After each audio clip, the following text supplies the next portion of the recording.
ہر قسم کی حمد و ثنا اللہ جل جلالہ، اللہ وحدہ لا شریک کی ذات کے لیے ہے، جو ساری کائنات کا رب، مالک، معبود، مشکل کشا، حاجت روا، سخی داتا ہے۔ درود و سلام امام الانبیاء، تاجدار مدینہ، سرور کائنات جناب محمد الرسول اللہ صلی اللہ علیہ وآلہ وسلم کی ذات اقدس پر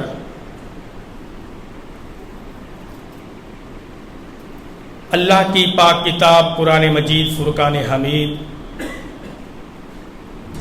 اس میں سے کچھ آیات میں نے تلاوت کی ہیں۔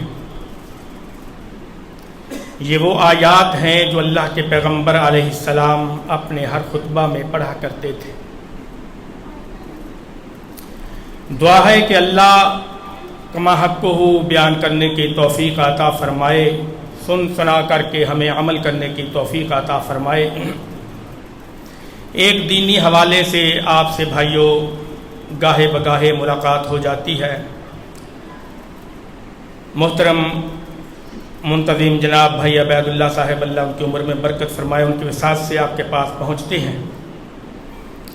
دین کا کام جو بھی کرے، جس حال میں کرے، سب سے بڑی بات ہے کہ اللہ ہمارے ان عملوں کو جو دین کے لیے ہم کریں، اللہ کی رضا کے لیے قبول و منظور فرما کے ہمارے لیے ذریعہ نجات بنائے۔ ان آیات کے اندر اللہ نے ایمان والوں سے مخاطب ہو کر کے کہا، وہ ایمان والے جو کلمہ پڑھا، مسلمان ہوئے، شریعت محمدی میں داخل ہوئے، ان کو بات کہی کہ اے ایمان والو، اگر کلمہ پڑھا ہے، مسلمان ہو گئے، اب ایک گول دائرے کے اندر آپ ہیں، اس سے باہر نہیں نکلنا آپ نے۔ اگر نکلے تو ناکامی ہے، رہیں گے تو کامیابی ہے۔ وہ کیا ہے؟ بس ایمان لانے کے بعد آمن اتقوا اللہ، میرا ڈر اپنے دل میں رکھنا ہے۔ اور ڈرنا کیسے ہے؟ حق کا تقاتی، جس طرح ڈرنے کا حق ہے۔ یہ نہیں ہے زبان سے کہہ بھی دیا لا الہ الا اللہ، دل و نگاہ سے مسلمان نہیں تو کچھ بھی نہیں، کلمہ تو پڑھا ہے لیکن ہماری عادات وہی، کلمہ پڑھا ہے نمازوں کی عادات ہماری وہی، کلمہ پڑھا ہے لیکن ڈر نہیں ہے اللہ کا، خوف نہیں ہے اللہ کا۔ جب دل کے اندر اللہ کی قسم ڈر آئے گا، خوف آئے گا دل کے اندر، جب تیرا اللہ کا ڈر پیدا ہو جائے گا، پھر تیری نمازوں میں بھی تجھے لذت آئے گی، تیرے رکوع میں تجھے کرنے کی لذت آئے گی، تیرے سجدوں میں لذت آئے گی۔ صحابہ ایسا ڈرے جس طرح ڈرنے کا حق ہے۔ وہ بھی مسلمان تھے، کلمہ پڑھا تھا۔ کچھ واقعات آپ کے سامنے رکھوں گا، ذرا اندازہ لگانا کہ ان کا ڈر کیسا تھا، ہمارا ڈر کیسا۔ دنیا ان کے پاس بھی تھی، ہمارے پاس بھی ہے، دنیا کی فکر ان کو بھی ہے، ہماری بھی ہے۔ ان کو بھی پتا تھا کہ دنیا میں ہم نے کتنی دیر رہنا ہے، دنیا کے لیے جتنی دیر رہنا ہے دنیا کے لیے محنت کریں، اور آخرت کے لیے جتنی دیر رہنا ہے پھر آخرت کے لیے محنت کریں۔ ہم نے اپنا ساز و سامان آخرت کے لیے تیار کرنا ہے، دنیا کے لیے نہیں۔ مومن کی کیفیت کیا ہے؟ قرآن کیا کہتا ہے؟ ان الذین آمنوا وعملوا الصالحات، وہ بندہ جو ایمان لایا، مسلمان ہوا، اس کی حالت یہ ہے کبھی رکوع میں کبھی سجدے میں، اس کی پیشانیوں میں سجدے کے نشان ہیں۔ آمنو، ایمان لانے کے بعد کیفیت یہ ہے عامل الصالحات، نیک عمل کرتا ہے، اللہ سے ڈرتا ہے، دل میں اللہ کا خوف ہے، دل میں اللہ کا ڈر ہے۔ اللہ کا قرآن کہتا ہے، اللہ خود فرماتے ہیں جو ایمان لائے ان میرے بندوں کی کیفیت یہ ہوا کرتی ہے کہ کبھی وہ راتوں کو اٹھ کے مجھے مناتے ہیں، مجھ سے سجدے کرتے ہیں، مجھ سے اپنے گناہوں کی معافیاں مانگتے ہیں، کہتے ہیں اللہ تیرے سوا ہمارا کوئی نہیں،